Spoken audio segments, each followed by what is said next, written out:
Hey guys! Today I'll be doing my very first movie review. I have the pride to announce that I am one of the 51 people enlightened with the works of Riceman Reese. Now, if you are not, I suggest you go onto his channel immediately and check some of his material out because, good golly, it'll get you going. Today I'll be discussing his work, the Jimmy trilogy, which includes the movies Life According to Jimmy, Jimmy's Revenge, and Jimmy the Shopkeeper. The Jimmy trilogy really kind of explores deep into the human psyche and kind of questions what it means to be like a person on this earth. You know, our needs, our wants, the fine line between the two of them. It's very ambiguous what the series is about in itself. So the Jimmy character is established very well from the beginning. Where he questioning, you know, what's his job? Where's he going? Where's he leaving from? What's he coming to? Why does he want drugs? You know, all kinds of stuff like that. And to be honest, it leaves more questions than answers, but perhaps that is what Riceman Reese is attempting here. So the voice acting in the Jimmy trilogy, as you will find, is absolutely superb. In Life According to Jimmy, you see Jimmy has some very, very varying expressions and and different personalities that are shown. The homeless man, another character in it, he's also very, very alive with energy. You see he's quite well portrayed, I think, in my opinion. I mean, if I was to meet a homeless man in public, I would not see a more convincing one than the one in this film. So Jimmy takes the drugs, and then he wakes up from I'm guessing his first bout of like the hallucinogenic experience, and he comes to this realization. You fucking went in like fucking 10 months! That he hasn't masturbated in a very long time, right? This scene is very visceral. I find a lot of emotion in this. The realization, the moment, the expression on his face is very, very kind of lifelike, I find. I personally wouldn't be able to go 10 months without wanking because I usually can't go 10 hours. So the notion that this is part of the character's psyche is, I think, very important to the storyline. The set pieces in this are very imaginative, absolutely beautiful, phenomenal. I really enjoyed the kind of the drug hallucination sequence where they see the mushrooms around the place and then you see the homeless guy come again. Oh man, I can really just not kind of praise enough how beautiful the backdrops are. My favourite character, the plasma TV, is introduced. Doesn't have any lines.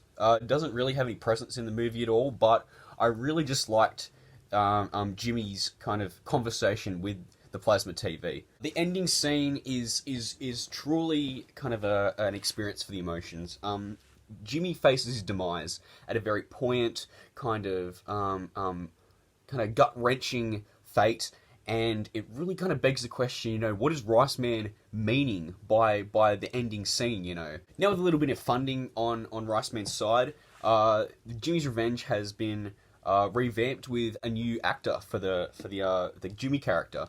You know, he does it really well, so I'm very happy with the character change, even though I don't personally believe that the last Jimmy, you know, was kind of bad in any way. I feel like this new dude just really kind of shows the character in a more, I don't know, kind of Jimmy light, you know. You'll also notice that Jimmy's back to life again. I personally believe that this is kind of a discussion on modern capitalism. I think it's that it's almost Hydra like in its conception, in that we as a society try to tame like our economic system when really it's got the better of us, and no matter how hard we try to suppress it, it's just going to come back in a greater form each time, you know. So I think that's a very kind of a very intense statement to make about our current climate, Rice Man. I really like that you've discussed that. This film is a bit more story driven than the last one.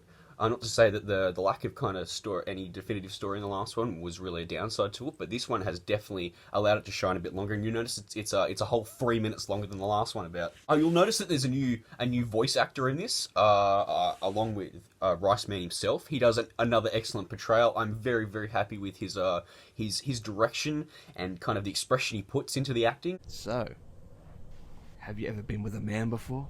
I'm very satisfied with both Riceman and this other random dude talking, you know? Now this film is kind of it's a bit more deeper than the last film, because not only does it kind of explore mortality and stuff, but it also kind of investigates sexuality in a very kind of different way to that's been seen in other places. Jimmy meets a person in the bar. It's kind of ambiguous whether he is attracted to this character. It is interesting to see though. Perhaps there is a side to Jimmy that he hasn't kind of explored in a kind of a sexual romantic sense, and maybe that will be further talked about in maybe if there is another movie. Well, who knows? You will not expect at all the person who this mysterious character is to be revealed as, but you know what? You'll be sitting there scratching your head thinking, oh, I should have called that, It's almost hits you on the face, but it's also just so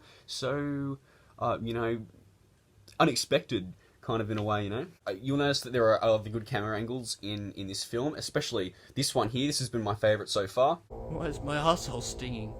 Unlike the last one, Jimmy's revenge turns into this action revenge kind of thriller, and you see Jimmy investigate his assailant and actually go to where that person lives and carry out his vengeance upon him for wronging Jimmy in the way that he did. It's violent, it's visceral, it's exciting. You'll notice in this film that once again Jimmy dies, although this time it's not intentionally.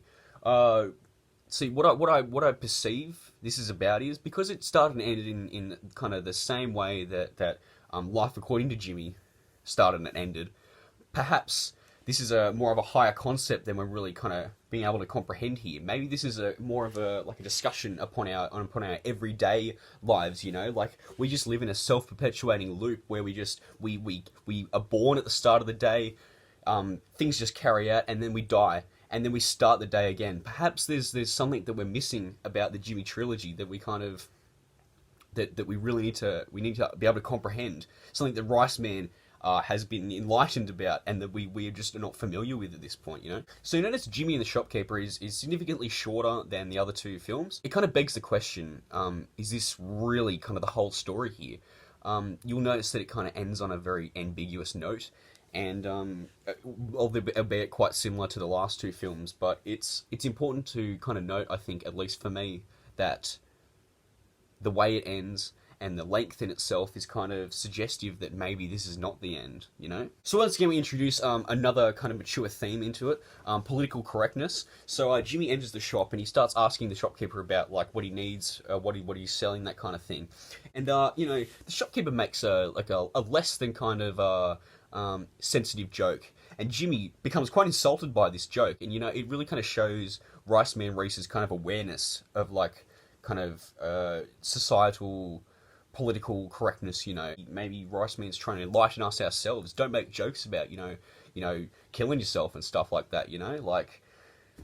Like it would have been weird if Jimmy had killed himself at all in any of them, but thankfully he didn't do that. Now, there's a small segment of the film in which Jimmy's exploring the building with in complete silence, which I think is a very kind of good creative maneuver on Rice Man Reese's part. So the film explodes into this very, very well choreographed fight scene, very realistic maneuvers. I'm not a martial arts expert, but I can tell there's a bit of elements of judo, a bit of the other martial arts that I don't know.